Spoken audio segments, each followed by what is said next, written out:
This is Akash Akashukani and welcome to Samarpan Techno School Biology YouTube channel. તમે ભણી રહ્યા છો chapter number 7 પ્રાણીઓમાં રચનાકીય આયોજન.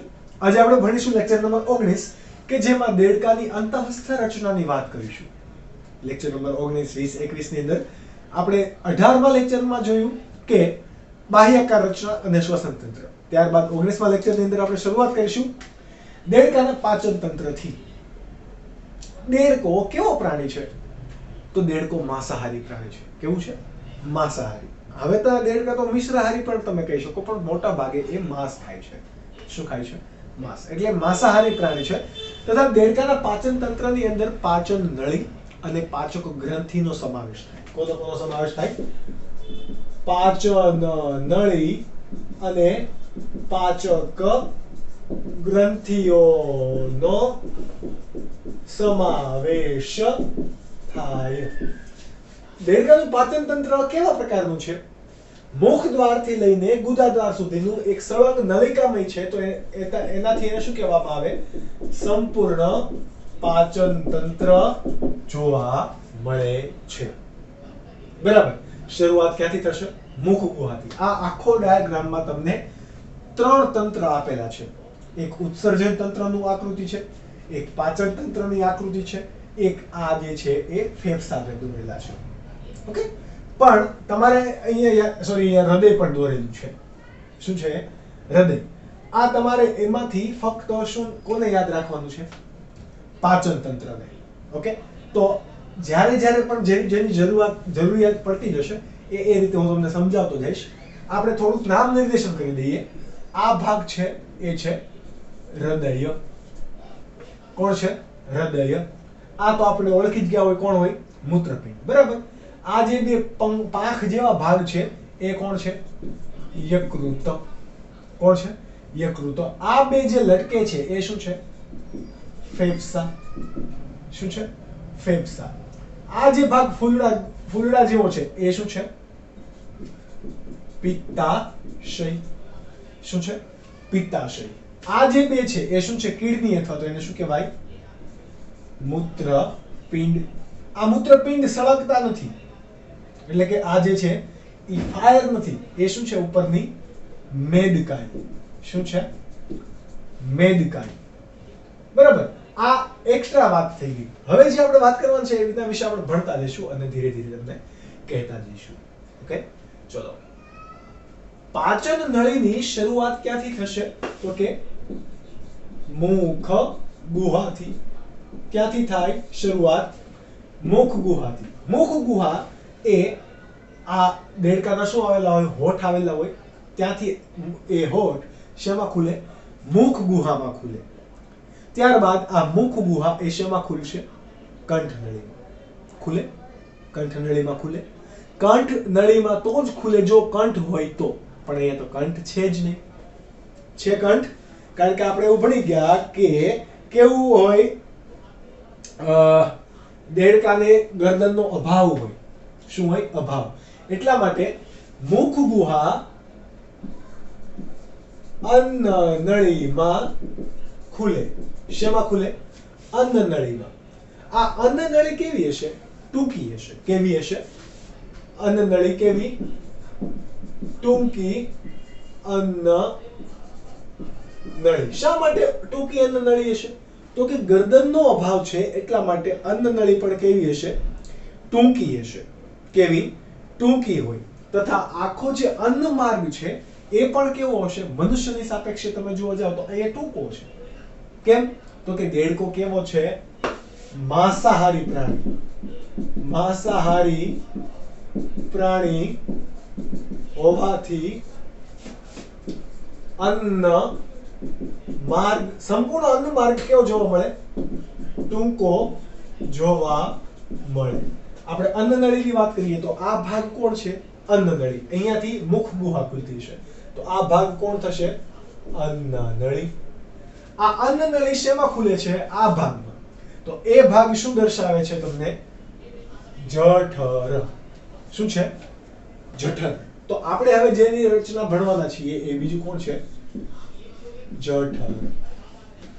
જઠર કેવું છે? સહેજ અન્ન નળીથી આગળ વધતા તમે કોનો ભાગ આવે? જઠરનો. જઠર સહેજ વળેલી અને ફૂલેલી કોથળી જેવી રચના છે. સહેજ વળેલી અને ફૂલેલી કોથળી જેવી રચના. વળેલી અને ફૂલેલી કોથળી જેવી રચના કે જે બે ભાગમાં વહેંચાયેલું છે. કેટલા ભાગમાં જઠર વહેંચાયેલું છે? બે ભાગમાં. હૃદયગામી જઠર, કેવું? હૃદયગામી જઠર, અને બીજો ભાગ હશે એ હશે નિજઠર. હૃદયગામી જઠર એટલે કે ઉપરની બાજુનો ભાગ. આ ઉપરનો જે ભાગ છે એ ભાગને હૃદયગામી જઠર કહેવાશે. નીચેનો જે ભાગ છે એને કેવો કહેવાશે? નિજઠરનો ભાગ. કેવો? નિજઠરનો ભાગ. તો આ બે ભાગમાં જઠર વહેંચાયેલું હશે. ચલો, જઠરનું કાર્ય શું હોય?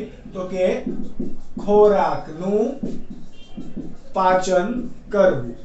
આ ખોરાકનું પાચન કોની હાજરીમાં કરશે? તો કે પાચક રસ અથવા તો ઉત્સેચકો પાચન ક્રિયામાં મદદ કરશે.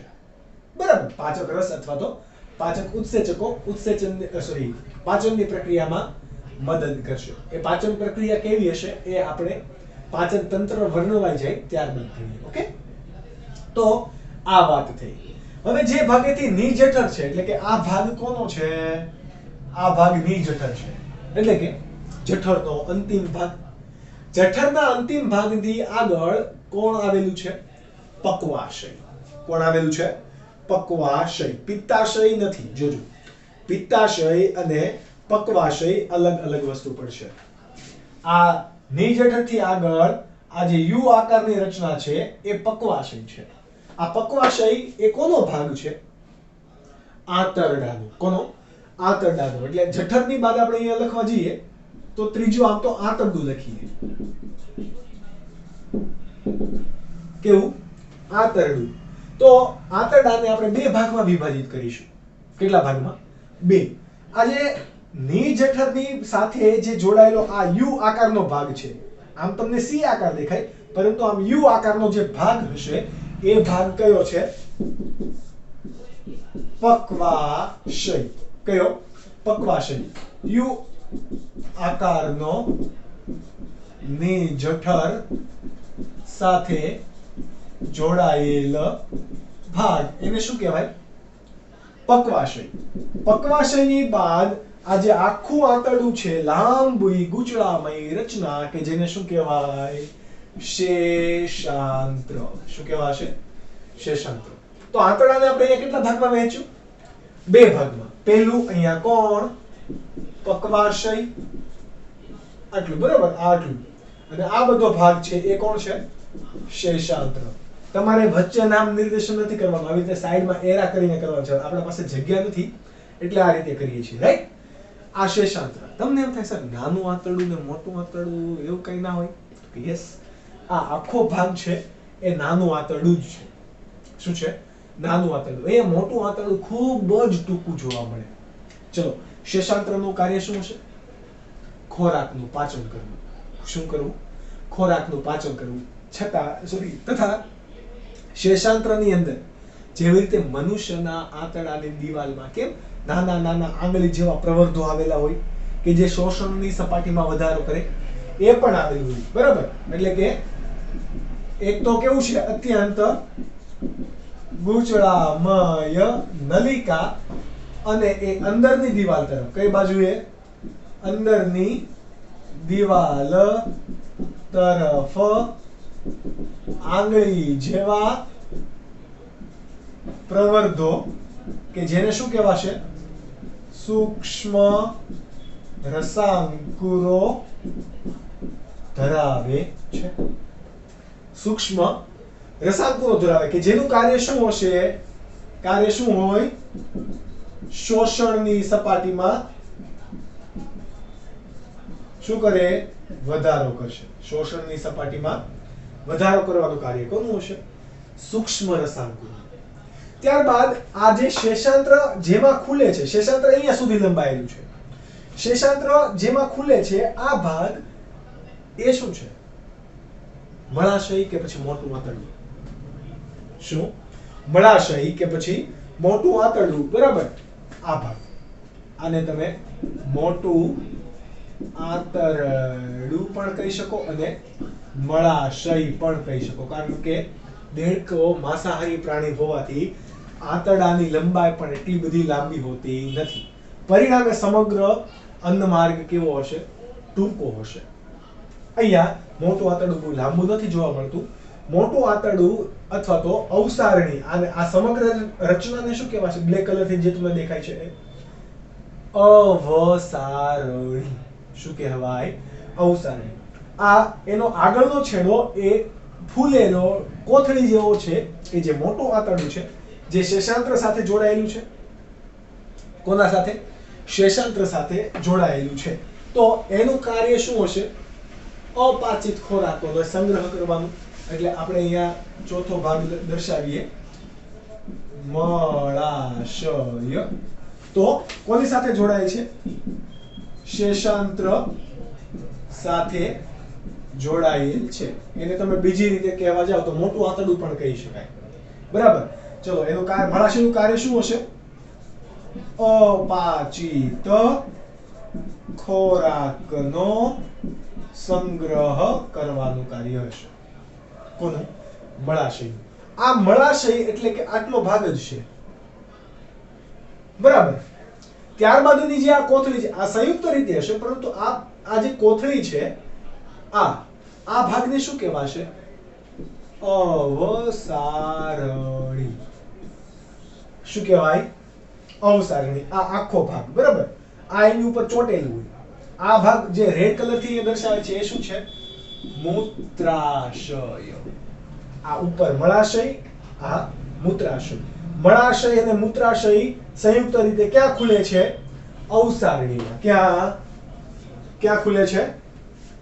અવસારણીમાં. તો એ એક વસ્તુ તમારે યાદ રાખવાની કે અવસારણી એ દેડકાના પાચન તંત્રનો અંતિમ ભાગ છે. કોણ? અવસારણી. કે જ્યાં શું ખુલે છે? આ મૂત્રાશય, બરાબર? મૂત્રાશય અને આ કોણ છે?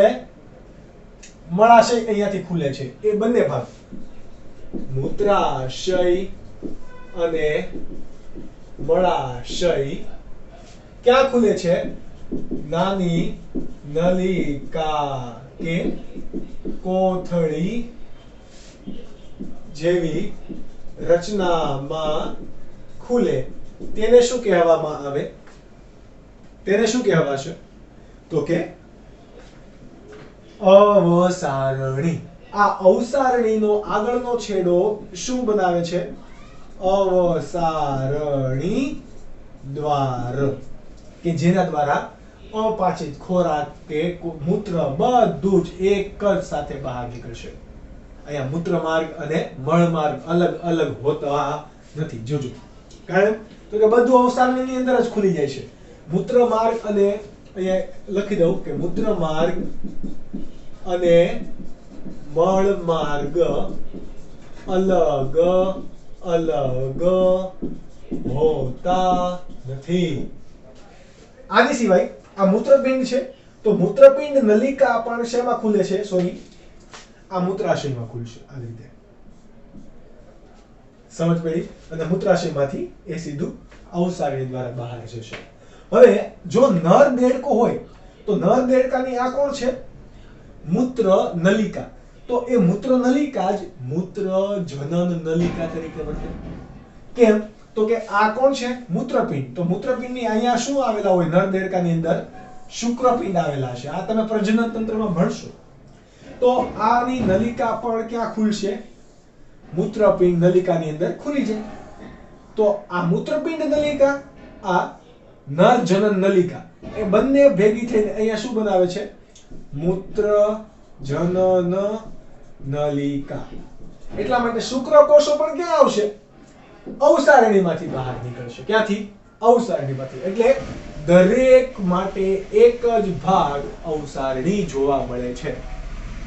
શું જોવા મળે છે? અવસારણી. પેશાબ કરવો છે? અવસારણી, બરાબર? શુક્રકોષનો ત્યાગ કરવો છે? અવસારણી. શી કરવું છે? તો મળનો ત્યાગ કરવો છે? અવસારણી. બધાનું જ કાર્ય કોણ કરશે? અવસારણી. અને બધા ક્યાંથી બહાર નીકળશે? અવસારણી દ્વારમાંથી આ બધા ઘટકો બહાર નીકળશે. તો આ આખું જે રચના છે એને શું કહેવાય? દેડકાનું પાચન તંત્ર. કેવા પ્રકારે જોવા મળ્યું? આ પાચન તંત્રની અંદર પણ આપણે હજી ફક્ત કોને ભણ્યા? પાચન નળીને જ ભણ્યા. કોને? પાચન નળીને. પણ આપણે એવું ભણ્યા, આ તમે વસ્તુ નોટ ડાઉન કરી લો, આપણે એવું ભણી ગયા કે દેડકાની અંદર પાચન તંત્ર, પાચન નળી અને પાચક ગ્રંથિનું બનેલું હોય. તો અહીંયા પાચક ગ્રંથિ તરીકે કોણ કોણ આવેલું હશે? યકૃત અને સ્વાદુપિંડ. જે રીતે મનુષ્યમાં પણ યકૃત અને સ્વાદુપિંડ શાનું કાર્ય કરશે? પાચક ગ્રંથિનું. તો અહીંયા પણ કોણ કરે છે? એ પેલું પાચક ગ્રંથિ, પાચક ગ્રંથિ તરીકે કોણ વર્તે છે? યકૃત. અને બીજું કોણ છે? સ્વાદુપિંડ. ચલો, યકૃત તો એ તમે જોઈ શકો એક જોડમાં. આ યકૃત છે. યકૃતનું કાર્ય શું હોય? તો કે પિત્તરસનો સ્ત્રાવ કરવો. આ પિત્તરસનો સ્ત્રાવ થાય અને પિત્તરસ ડાયરેક્ટ પાચન માર્ગમાં ભળી જશે? તો કે નહીં. આ પિત્તરસનો પહેલા પિત્તાશયમાં શું થશે? સંગ્રહ થશે. બરાબર? પિત્તરસ પિત્તાશયમાં સંગ્રહ પામે. પિત્તાશયમાં સંગ્રહ પામશે. બરાબર? ત્યારબાદ સ્વાદુપિંડ છે. તો સ્વાદુપિંડનું કાર્ય શું છે? સ્વાદુ રસનો સ્ત્રાવ કરવો. આ પિત્તરસ છે અને સ્વાદુરસ છે, બંને કઈ પ્રક્રિયામાં કાર્ય કરશે? પાચન પ્રક્રિયાની અંદર કાર્ય કરશે. કઈ?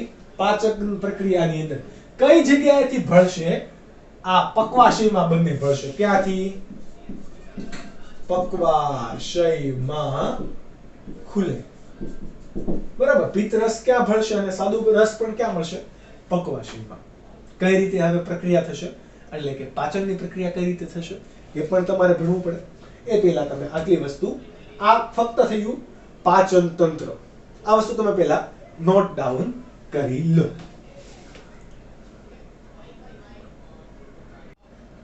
ત્યારબાદનો ટોપિક છે કે દેડકામાં પાચન ક્રિયા વર્ણવો. પાચન તો જ થાય જો ખોરાક પ્રવેશે તો. ખોરાક ક્યાંથી પ્રવેશે? મુખ દ્વારા. મુખમાંથી ખોરાક કઈ રીતે પ્રવેશે છે? આપણે ખોરાક ખાઈએ તો પહેલા જીભમાં જાય છે. એ રીતે દેડકામાં પાચન ક્રિયાની શરૂઆત થતા પહેલા ખોરાક ગ્રહણ કઈ રીતે થશે એ પણ ભણીએ. એટલે કે ખોરાક ગ્રહણ. ખોરાક ગ્રહણ કોણ કરશે? મુખ ગુહામાં ખોરાક પ્રવેશે છે, પરંતુ મુખ ગુહા શું ધરાવે છે? દ્વિશાખી જીહવા. શું ધરાવે છે? દ્વિશાખી જીહવા. એટલે એની જીભડી કેવી હશે? આવી. કેવી? દ્વિશાખી જીભ કે જે ખૂબ લાંબી, ગડીયુક્ત, ભેજવાળી અને ચીકણી હોય છે. લાંબી દ્વિશાખી કેવી છે? લાંબી, ગડીયુક્ત અને ચીકણી જીભ હોય છે. કે જે તમે સાલામાંડર કે દેડકા જ્યારે કે ખાતા હોય, બરાબર? દેડકો અહીંયા બેઠો હોય, અહીંયાથી કોઈ પતંગિયું આમ જાય છે કે કોઈ પણ ફુદ્દુ આમ જાય છે, તો એની આખી જીભડી આમ બહાર કાઢશે, પછી એને આમ પકડીને ફટ અંદર લઈ લેશે. આવા તમે ઘણા બધા વિડીયોઝ જોયા હશે.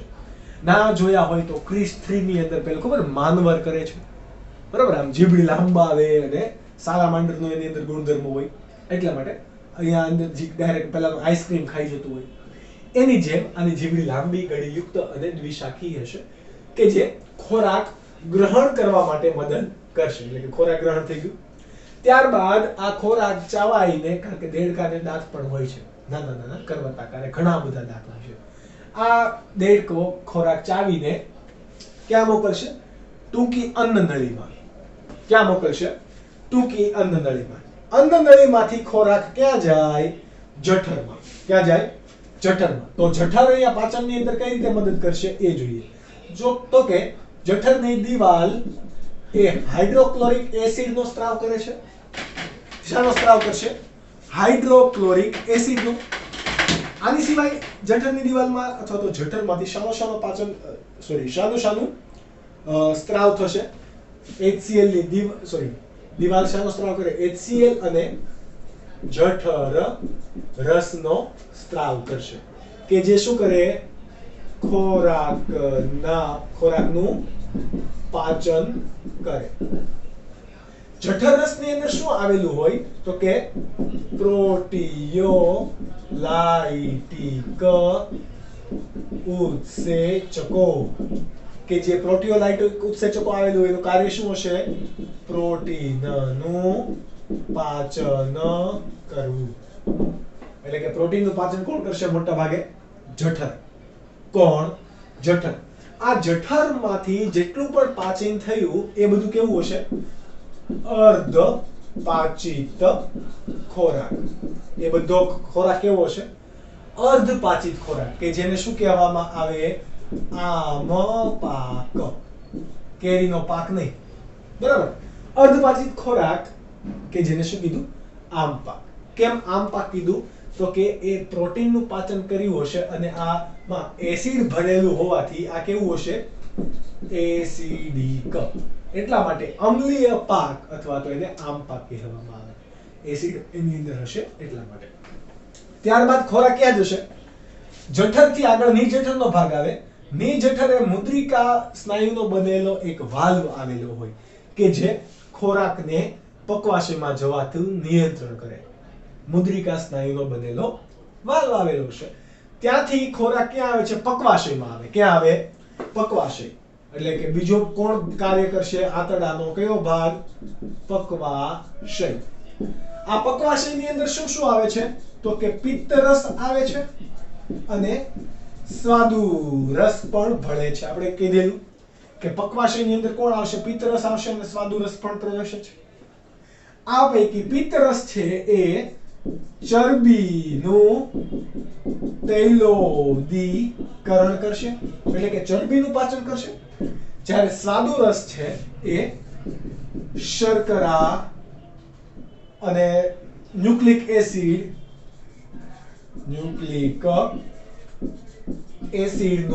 પાચન કરશે. શર્કરા અને ન્યુક્લિક એસિડનું પાચન કરે તથા પ્રોટીનનું પણ પાચન કરશે. હજુ પ્રોટીનનું અર્ધપાચન અહીંયા થશે, બરાબર?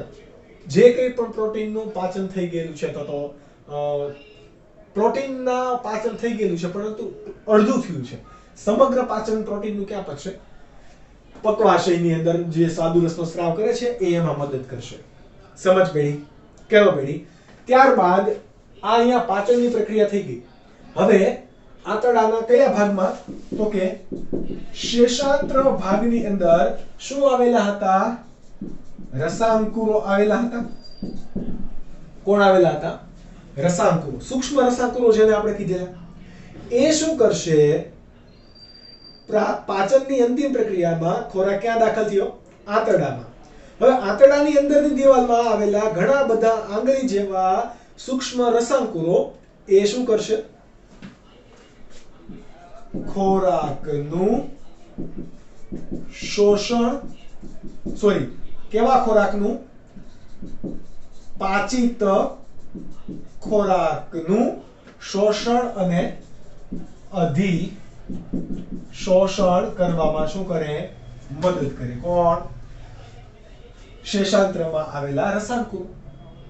આ કયા કયા ઘટકોનું શોષણ કરશે? તો કે ગ્લુકોઝ છે, ત્યારબાદ એમિનો એસિડ છે, શર્કરા છે, બરાબર, ફેટી એસિડ છે, ગ્લિસરોલ છે, વગેરે વગેરેનું શોષણ અહીંયા થશે. અને જે ખોરાકનું પાચન નથી થયું એ બધું ક્યાં જશે? મોટા આંતરડા અથવા તો મળાશયમાં જાય. મળાશયની અંદર અપાચિત ઘટકોનો શું થાય? સંગ્રહ થાય. અપાચિત ઘન ખોરાક મળાશયમાં પહોંચે, ત્યાં સંગ્રહ થાય અને અવસારણીમાં પ્રવેશી અવસારણી દ્વાર દ્વારા અપાચિત ઘટકો કે નકામા ઘટકો બધા શરીરની બહાર. આ વાત કોની હતી?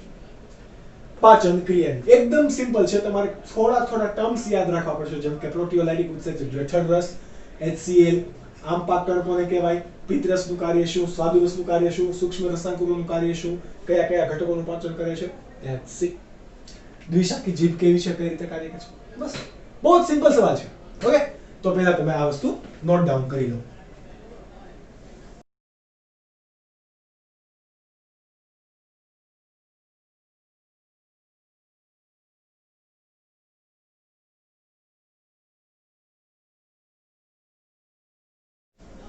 ત્યારબાદનો ટોપિક છે કે દેડકામાં ઉત્સર્જન તંત્ર વર્ણવો. આપણે વંદામાં ભણી ગયા, અળસિયાની અંદર ભણી ગયા, મનુષ્યનું પણ આપણે ભણીશું. ઉત્સર્જન તંત્ર એટલે કે રુધિરમાં કે શરીરમાં આવેલા નાઇટ્રોજન યુક્ત નકામા પદાર્થોનો નિકાલ. શું? આપણે અહીંયા લખીએ કે નાઇટ્રોજન યુક્ત નકામા પદાર્થોના નિકાલ અથવા તો પદાર્થોનો નિકાલ કોણ કરે છે? ઉત્સર્જન તંત્ર કરે. વંદાનો હોય કે મનુષ્યનું હોય કે કોઈ પણ સજીવનું હોય. વંદામાં માલપેથી નલિકા હતી, પેલામાં કોણ હતું? અળસિયાની અંદર ઉત્સર્ગિકા હતી. આમાં કોણ છે? એક જોડ મૂત્રપિંડ. તો દેડકાના ઉત્સર્જન તંત્રમાં કોનો કોનો સમાવેશ થશે? એક જોડ મૂત્રપિંડ. બીજો કોનો સમાવેશ થશે? તો કે મૂત્રવાહિની. ત્રીજો કોનો સમાવેશ થાય? તો કે મૂત્રાશય. અને ચોથો કોનો સમાવેશ થશે? અવસારણી. 4 ઘટકોનો સમાવેશ થશે. 1 2 3 અને 4. છે સિમ્પલ. એક જોડ મૂત્રપિંડ તો ક્યાં આવેલું રહ્યું? અહીંયા. કયા ભાગે આવેલું છે? તો કે એના ધડ પ્રદેશના પાછળના ભાગે. આપણે દેડકો જોઈ, આપણું મૂત્રપિંડ કેમ હોય?